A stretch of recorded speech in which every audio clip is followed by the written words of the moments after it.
तो उनका दाव इसीलिए लग गया वहां उस समय 600 वर्ष पहले, क्योंकि हम शिक्षित नहीं थे।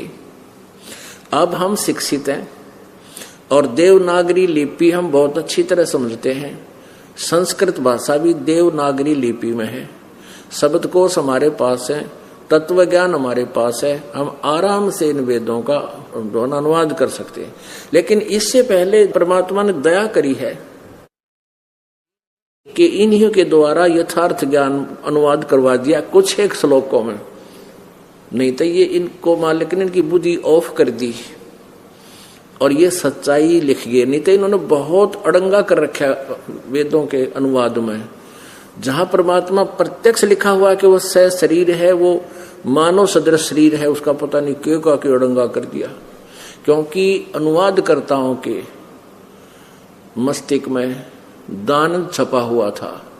दानंद का सत्यार्थ प्रकाश छपा हुआ था कि परमात्मा निराकार है, और वेद साकार बता रहे हैं, फिर भी वो तोते वाली रट लगा रहे हैं परमात्मा निराकार है, वेद निराकार बताते हैं, दानंद निराकार बताता है।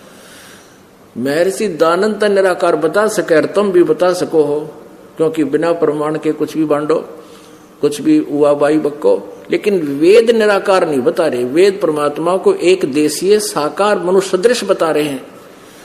ऋग्वेद मंडल नंबर 9 सूक्त नंबर 82 मंत्र 1 में, 2 में और 3 में स्पष्ट किया है।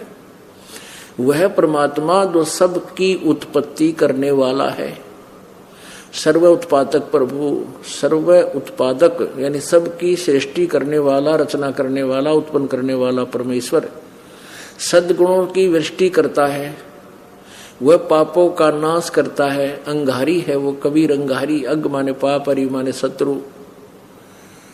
और वह राजा के समान दर्शनीय है, देखने योग्य है, साकार है। और वो परमात्मा बिजली जैसी गति से, अति गतिशील पदार्थ के समान वहां से चलकर श्रेष्ठ पुरुष को, जो दृढ़ भक्त होता है, उसको मिलते हैं। और किस उद्देश्य से मिलते हैं? उनको ज्ञान देता है। ऋग्वेद मंडल नंबर 9 और सूक्त नंबर 96 के मंत्र 16 से लेकर 20-21 तक स्पष्ट किया है कि हे परमात्मा, आपका वो गुप्त नाम कौन सा है, उसका ज्ञान कराइए। आपका वास्तविक रहस्य में वो श्रेष्ठ नाम कौन सा है। उसमें 17वें में लिखा कि वो परमात्मा जो शिशु रूप धारण करके प्रकट होता है और बड़ा होकर के फिर अपनी सच्चिदानंद घन वाणी, कबीर वाणी को अपने मुखारविंद से लोकोक्तियों के काव्यना, लोकोक्तियों के माध्यम से, कविताओं से बोलता है, जिस कारण से वो प्रसिद्ध कवियों में से भी एक उपाधि प्राप्त करता। लेकिन वो होता है अमर पुरुष, और उस अमर पुरुष द्वारा कृत वो अमृत वाणी, सच्चिदानंद घन ब्रह्म की वाणी, उनके अनुयायियों के लिए, अच्छी आत्माओं के लिए ऋषि मना, ऋषिकृत, सवर्षा यानी बहुत आनंददायक होती है, उनको बहुत प्यारी लगती है मालिक की वाणी, सच्चिदानंद घन ब्रह्म की वाणी। और वो परमात्मा तीसरे धाम में विराजमान है, तृतीयम धाम विराजम। वो तीसरे धाम में, सतलोक में विराजमान है। और वो परमात्मा वहां से जब आता है, एक सुंदर अच्छे वस्त्र धारण करके, जैसे व्यक्ति आता है मनुष्य की तरह सुंदर वस्त्र धारण करके, जो अन्य वस्त्र यानी अन्य चोला, अन्य शरीर मनुष्य जैसा धारण करके प्रकट होता है। अपना आत्माओं, हम परमात्मा की चाह में युगों से लगे हुए हैं। और परमेश्वर कबीर देव जी यानी वो पूर्ण परमात्मा जो हमारा सबका मालिक है, जिसकी हमें चाह है, वो स्वयं आकर के अपना ज्ञान भी हमें देकर जाते हैं, यथार्थ समाधान भी बताते हैं। परंतु इस काल भगवान ब्रह्म के द्वारा भ्रमित ये अज्ञानी ऋषि महर्षि ये संख्या में बहुत होते हैं। जिस कारण से हम उस परमेश्वर द्वारा दिए गए ज्ञान को पहचान नहीं पाए। अब उस परमेश्वर ने हम पर रजा बख्शी है। इस कलयुग में या बिचली पीढ़ी में आप जी को मनुष्य जन्म दिया है। पुण्यात्माओं, इस मनुष्य जीवन की कति आवश्यकता नहीं।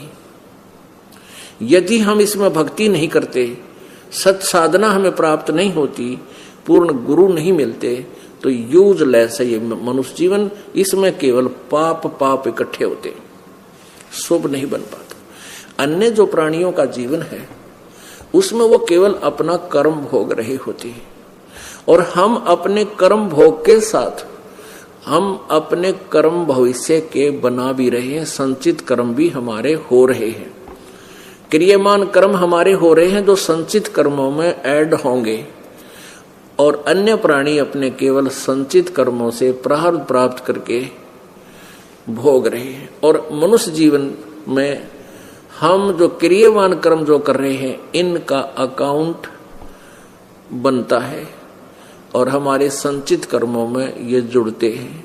तो मनुष्य जीवन, यदि हमें सतभक्ति नहीं है तो मनुष्य जन्म की कति आवश्यकता नहीं है। पुण्यात्माओं, हम ज्ञानहीन हैं, तत्व ज्ञानहीन हैं।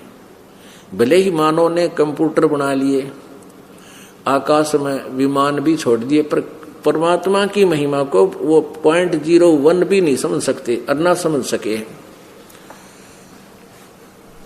ठीक है, हमने चाहिए बहुत बड़े उपकरण नजर आते हैं, परंतु इस मनुष्य जीवन का यूं काम नहीं है। अब पृथ्वी, इतने मनुष्यों के लिए पृथ्वी कोई छोटी कोई ना, और यहां पर किसी वस्तु का अभाव नहीं है। हमारे अंदर एक ऐसी बीमारी पैदा कर रखी है काल ने कि हम थोड़े में सब्र नहीं कर सकते। 3 लोक से तरपतना ही ये मन भोगी खसिया। और परमात्मा आकर हमें समझाते हैं कि तुम थोड़े में यानी इच्छाओं को कम करके जीना सीखो। वो इसलिए स्वयं एक जीवन जनसाधारण का अपने हाथों कर्म करके निर्वाह करके दिखाते हैं, एक एग्जाम्पल कोड करते हैं, एक उदाहरण देकर जाते हैं कि तुम ऐसे रहो। तुम सारा जीवन बर्बाद कर रहे हो मनुष्य जीवन को। कोठी बना ली, प्लाट ले लिया, कोठी बना ली, ऊपर बना ली, 4थी मंजिल बना ली, 6ठी बना ली, और फिर कभी मृत्यु हो जा, फिर वहां उसी गली में धक्के खाता बना, कुत्ता बनकर धक्के खा रहा है। तो हमें ये याद दिलाते हैं इस काल ने तुम्हारी बुद्धि भ्रष्ट कर रखी है। तुम्हारी बुद्धि की जो प्रेरणा है, जो तुम्हारी एनर्जी है, वो गलत स्थान पर व्यर्थ करवा रहा है, वेस्ट करवा रहा है। आप जी को केवल 2 रोटी चाहिए, 2 समय का आहार चाहिए, मालिक देगा। परमात्मा कहते हैं घर तक 3.5 हाथ गणाता 4.25, और कह कबीर अधिका गहे ताको नहीं विचार। अपना जो शरीर मनुष्य का 3.5 हाथ की लंबाई का होता, चाहे माप के देख लियो, छोटा हो चाहे बड़ा हो। अपने ये हाथ इतना बोला जाता है, ये 3.5 हाथ की लंबाई का आपका शरीर है। तो परमात्मा कहते हैं आप चाहे पलंग पर सो लो, चाहे पृथ्वी पर, चाहे तख्त पर, आपको सोने के लिए 1 हाथ तक चौड़ाई अपनी, इससे ज्यादा नहीं होता किसी का, अपने हाथ की, और 3.5 हाथ की लंबाई। गरते 3.5 हाथ और गणा 4.25, इससे आगे की आवश्यकता नहीं। कहने का भाव ये है कि एक कमरा, रसोई, लेटरिन, बाथरूम, बरंडा आपको सफिशिएंट है, और ऊपर बना ले उसका गणा कर 1 कमरा बस। लेकिन हम बेसब्रे हो गए, हमने तो पूरी कोठी चाहिए, पूरा लान चाहिए उसमें, और फिर उसके लिए क्या चाहिए, 2 नंबर का काम चाहिए, और 2 नंबर के धंधे तो वो पाप इकट्ठे होंगे, वह कोठी यही रह जाएगी। और फिर वो जो जिस से रिश्वत ले लेकर और बेमतलब से कोई झूठ कपट करके मिलावट करके जो पैसा इकट्ठा किया है, वो तो यही रह जाएगा। उसका प्रतिफल उसने भोगना पड़ेगा। किसी का बैल बनेगा और उसका कड़ में लठ मारेगा जिसके पहले पैसे ले रखे हैं, और उसको बैल बनाकर जोतेगा और उससे पूरे अपना पैसा इकट्ठा करेगा। वो पूरा करेगा अपना पिछला। ऐसे ही तो परमात्मा हमें ये याद दिलाना चाहते हैं कि तुम अपने पैर पे आपको आड़ा मार रहे हो। आप जी ने केवल इतना ही जान रखा है कि मेरा मनुष्य जीवन इसलिए हुआ है, ब्याह होएगा, बच्चे होंगे, फिर मैं बढ़िया कोठी बनाऊंगा, कार लूंगा,